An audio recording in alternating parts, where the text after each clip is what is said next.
কয়টা কাঁচামরিচের দরকার বলেন? আমরা হিসাব করে দেখেছি একটা লোকের দৈনিক 7 গ্রাম কাঁচামরিচ হলেই যথেষ্ট।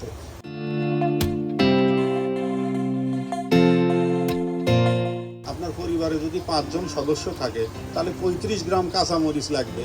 এই 35 গ্রাম কাঁচামরিচের জন্য 10টা কাঁচামরিচ তুলে ওজন করলেই এনাফ। এই 10টা কাঁচামরিচ তোলার জন্য আপনার বাড়িতে কয়টা কাঁচামরিচের গাছ থাকা লাগবে বলেন তো? আমার মনে হয় 10টা গাছ হলে যথেষ্ট। এই ধরনের কর্মকাণ্ডকে আমরা স্বাগত জানাই।